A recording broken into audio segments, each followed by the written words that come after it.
शुरू करते हैं अपनी अगली क्लास। ये एक वर्ड प्रॉब्लम है, क्वेश्चन है, थोड़ा सा लेंदी है, थोड़ा सा टिपिकल है, तो अब इसको बहुत ध्यान से करेंगे।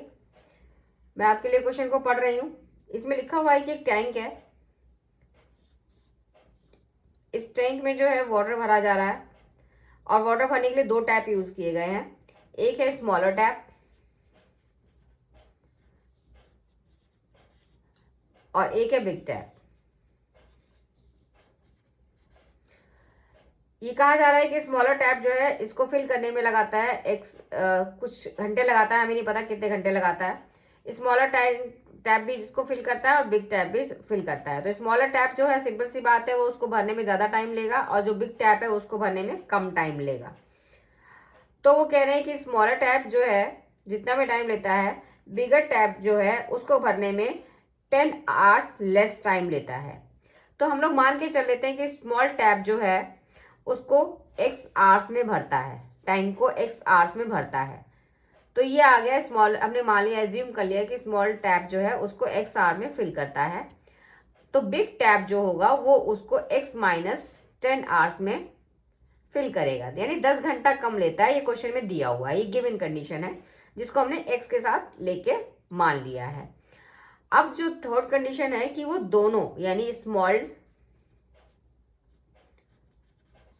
टैप और प्लस बिग टैप, वो दोनों मिलके जो है उसको 9/3/8 आवर्स में फिल करते हैं। तो नॉर्मली हम लोग क्या करते हैं, हम लोग गलती ये करते हैं कि हम इन दोनों को प्लस करके इज इक्वल टू ये लिख देते हैं, जबकि ऐसा नहीं होता है। इस तरह के क्वेश्चंस में आपको इसका भी और इसका भी, तीनों का ही 1 आवर वर्क निकालना पड़ता है, तब आप इसको इक्वेशन में चेंज करते हैं। तो देखते हैं कैसे करते हैं। अब स्मॉल टैप जो है किसी टैंक को, इस टैंक को x आवर में अगर फिल करता है तो स्मॉल टैप का 1 आवर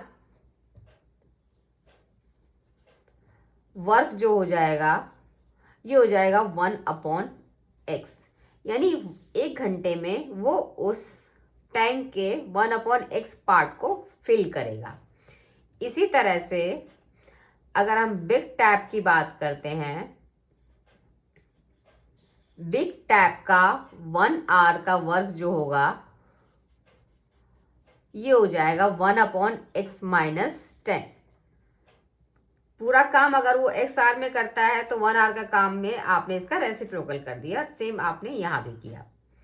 इसी तरह से अगर वो बिग प्लस स्मॉल, मैं इसको शॉर्ट में लिख रही हूँ, स्मॉल प्लस बिग टैप जो है इन दोनों का भी 1 आवर वर्क, यानी अगर ये दोनों साथ साथ इस टैंक को फिल कर रहे हैं तो ये 1 आवर में उसका जो भी आपके ये आवर्स दिए हुए हैं, अगर आप इसको सिंपल फ्रैक्शन में चेंज करते हैं तो ये होता है 75/8।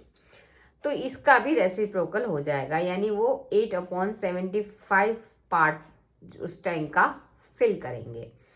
तो आपने इन 3 गिवन कंडीशन से ये 3 इक्वेशन आपने निकाल दी है।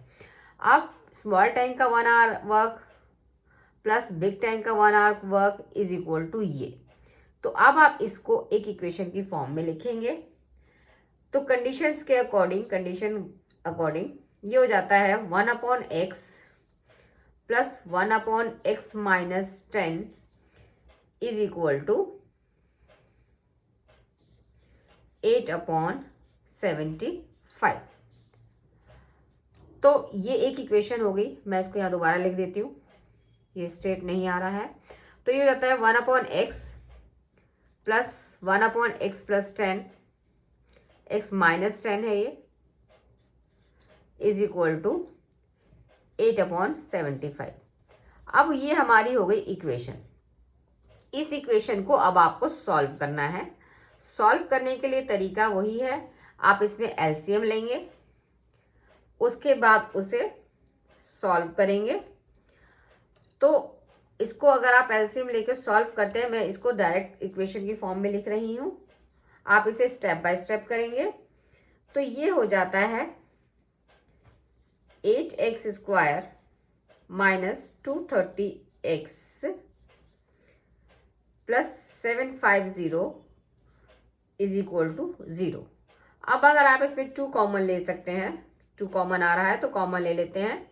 कॉमन लेने से आपका क्वेश्चन जो होता है थोड़ा सा शॉर्ट हो जाता है। अगर आप बिना कॉमन लिए करेंगे तब भी ये होगा, लेकिन थोड़ा टाइम लेगा। और हम एग्जाम के पर्पज से देखें तो हमारे टाइम बहुत कीमती होता है, तो हम कोशिश करते हैं कि जितना ज़्यादा कम टाइम में क्वेश्चन को कर सकें।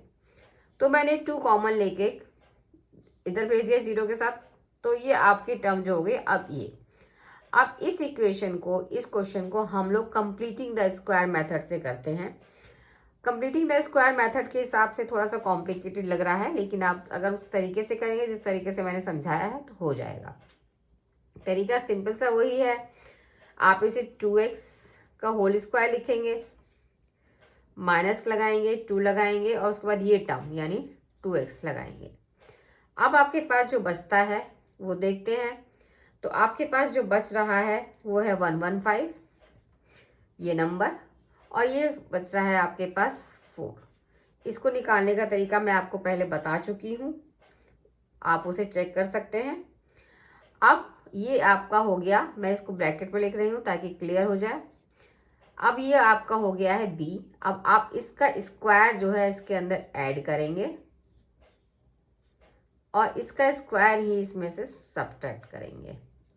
कैलकुलेशन थोड़ी लेंदी है, नंबर थोड़ा सा लेंदी है, घबराने की ज़रूरत नहीं है क्योंकि ये आगे जाके बहुत आसानी से सिंप्लीफाई हो जाएगा। अब इसे 375 को एज इट इज़ लिख देते हैं। इसको सिंप्लीफाई अगर करते हैं आप तो ये हो जाता है 2x माइनस 115/4 का होल स्क्वायर। माइनस साइन है, ये a है और ये b है, तो ये आपकी 3 टर्म जो है ख़त्म हो गई। अब अगर इसको सॉल्व करते हैं और बराबर के उधर ले जाते हैं तो ये हो जाता है 7225/16। ये दोनों नंबर जो है परफेक्ट स्क्वायर हैं, इनका स्क्वायर रूट निकालते हैं तो ये इसका मतलब स्क्वायर रूट के हिसाब से इस वैल्यू की वैल्यू जो हो जाती है ये हो जाती है 2x minus 115/4 is equal two plus minus 85/4, यानी 85 को स्क्वायर करते हैं तो आपका 7225 आता है और 4 का स्क्वायर करते हैं तो 16 आता है।